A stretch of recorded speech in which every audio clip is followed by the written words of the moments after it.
آئی P Ps کے بارے میں آج کل بڑی باتیں کی جا رہی ہیں، لوگ اپنے شدید تحفظات کا اظہار کر رہے ہیں، آپ کی اس بارے میں کیا رائے ہے؟ کیا حکومت کے پاس اتنی جگہ ہے، روم ہے، حکومت کے پاس اتنا اختیار ہے کہ آئی پی پیز کے ساتھ معاہدے ان کے نظر ثانی کی جا سکے؟ یہ میرا خیال ہے ہر کسی معاہدے میں نظر ثانی کی ضرور گنجائش ہوتی ہے. کوئی بھی دنیا میں ایسا معاہدہ نہیں ہوتا جو واٹر ٹائٹ ہوتا، تو گنجائش تو ضرور ہے، بشرطے کہ both sides of the signatory, یعنی دونوں پارٹیاں اس بات کے اوپر متفق ہوں کہ ہمیں حالات تقاضا کرتے ہیں کہ ہمیں نظر ثانی کرنی چاہیے. اور میرا خیال ہے اس وقت ملک کے حالات متقاضی ہیں کہ ان کے اوپر نظر ثانی کی جائے. اور اگر کسی ایسی صورت میں یہ نظر ثانی آئی پی پیز کی طرف سے ممکن نہیں ہے تو میرا یہ رائے ہوگی اور یہ میرا مشورہ ہوگا کہ آنے والے چند سالوں میں حکومت پاکستان کو ان میں سے مہنگی آئی پی پیز خود خرید لینی چاہیے.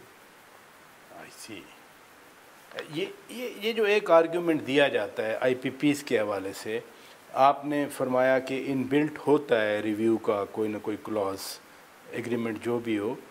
کہا جاتا ہے کہ جی گورنمنٹ آف پاکستان کی ساورن گارنٹیز ہیں، تو اگر ہم نے بیک ٹریک کیا یا کوئی اور ارینجمنٹ کی طرف گئے تو پھر انٹرنیشنلی ہمارے لیے مسائل بن جائیں گے، انویسٹر یہاں سے چلے جائیں گے. اس تناظر میں آپ کیا کہتے ہیں؟ دیکھیں، ایک عام سا معاشی اصول ہے کہ آپ قرض دار کی زندگی کی دعا کرتے ہیں جی کہ وہ زندہ رہے گا، صحت مند رہے گا، کماتا رہے گا تو پیسے واپس کرے گا. جی آئی پی پیز کو یہ باور کرنے کی ضرورت ہے کہ اگر پاکستان میں کیپیسٹی ہوگی تو آپ کے جو منافع جات ہیں وہ ادا کیے جا سکتے ہیں. اگر نہیں ہوگی تو پھر کیسے؟ آپ نے پاکستان کی کیپیسٹی کی بات کی، سارا مسئلہ کیپیسٹی چارجز کا ہے کہ بجلی وہ نہ پروڈیوس کریں، حکومت پاکستان نہ لے، آگے کنزیومر تک نہ جائے، بٹ پیسے حکومت نے کیپیسٹی چارجز کے پورے دینے ہیں. دیکھیں، یہ کچھ ایسے معاہدے ہیں جن میں یہ ایسی شکیں شامل ہیں اور اس میں کوئی اپنا ضرور لاجک اور ریشنل ہوگا. جو ایک عام ریشنل ہے، عام فہم ریشنل ہے، وہ میں سمجھانے کی کوشش کرتا ہوں. وہ یہ ہے کہ آپ کسی پاور پروڈیوسر کے ساتھ معاہدہ کرتے ہیں کہ آپ 1000 میگا واٹ بنائیں گے، لیکن لیں گے ہم آپ سے ہمارے اپنی مرضی کے مطابق 100 لیں گے، 200 لیں گے، 400 لیں گے، تو وہ شاید اس وقت کافی اس کو مشکل ہو اس طرح کا پروجیکٹ لگانے میں.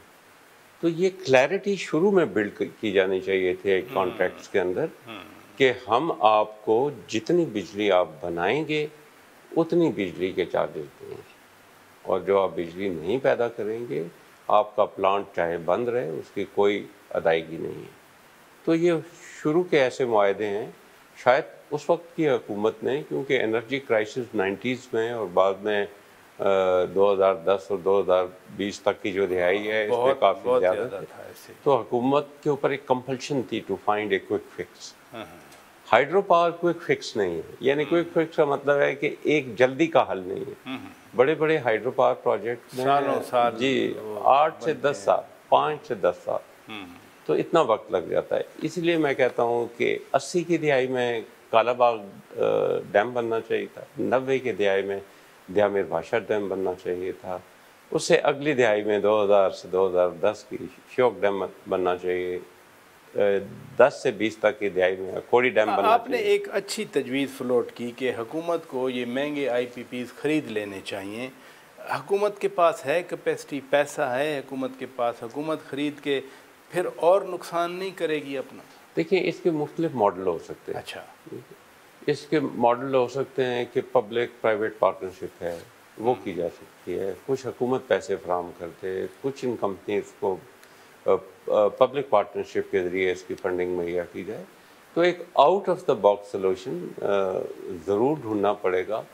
میرا خیال ہے آئی پی پیز کے ساتھ دوبارہ سے نیگوسیشن کرنے کی کوشش کرنی چاہیے، اور جو ہمارے دوست ممالک ہیں، جو جن کے لوگ ان آئی پی پیز کے مالکان ہیں، ہمیں اپنے دوست ممالک سے بات کرنی چاہیے کہ اس وقت پاکستان، ہماری معیشت میں یہ سکت نہیں ہے کہ وہ اتنے کیپیسٹی پیمنٹ چارجز پے کر سکے.